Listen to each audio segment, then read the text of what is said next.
Even though I've been a trial lawyer for 26 years, I still have to read all my notes. It's a great honor to be inducted into the Trinity College Hall of Fame.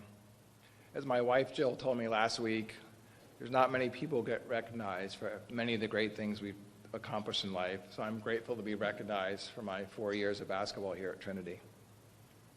And being inducted at the same time as Coach Ogrodnik makes this night even more special. He was someone who always believed in me and pushed me to be my best. Our practices were always harder than our games by design. Coach Ogrodnik was also a master of scouting other teams, and we always knew what we were up against before we walked on the court. As Bill mentioned, our record during our 4 years at Trinity was 87-15. When we were playing, we always expected to win, and were disappointed when we lost. However, as a 57-year-old man, I'm now able to look back at that record and realize what an amazing accomplishment that was for all of us who played from 1982 to 1986 here at Trinity.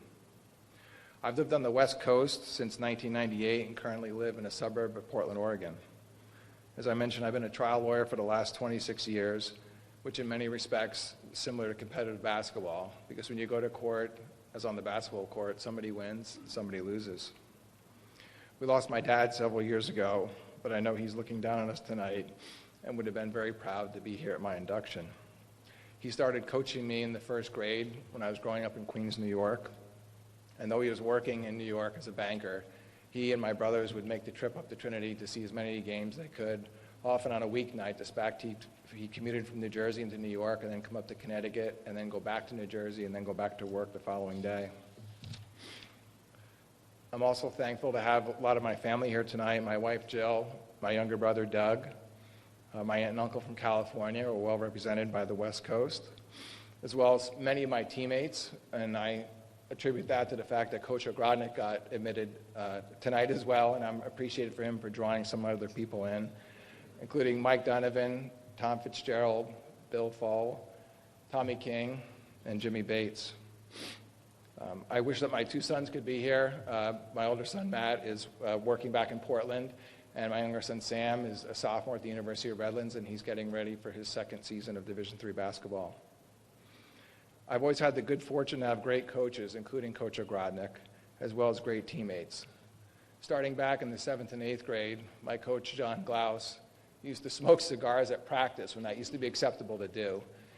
And the big incentive with Coach Glaus was making sure you didn't make a mistake, because if you made a mistake, you'd be called over to the smoke circle and have to get reprimanded as the smoke was billowing out of his mouth.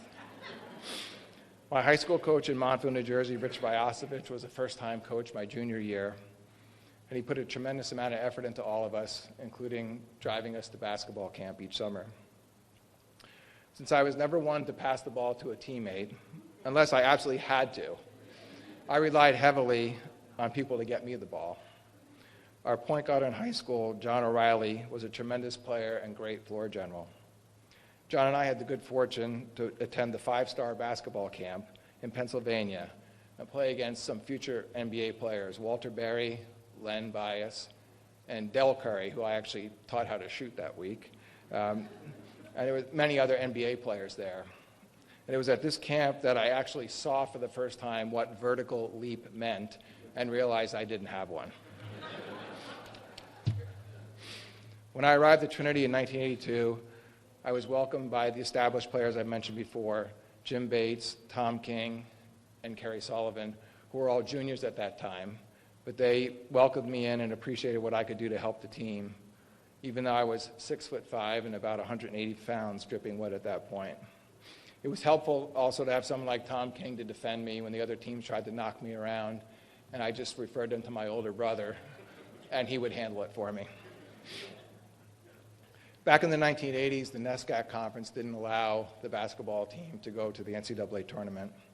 But as mentioned before, we did win 3 ECAC titles of the 3 of the 4 years I played at Trinity. It took a collective effort of the 12 guys who were on the team each year, both in practice and in the games, to succeed. Bill Fall was a tremendous rebounder and defender. Tom Fitzgerald was a great shooter. Mike Donovan was the consummate point guard who got us into our offense and can score when we needed him to. Tom King was a great shooter, and Jim Bates was simply one of the toughest people I'd ever been around and didn't take crap from anybody. My educational experience at Trinity was also transformative. My professors were able to relate to me in ways that made the learning process enjoyable.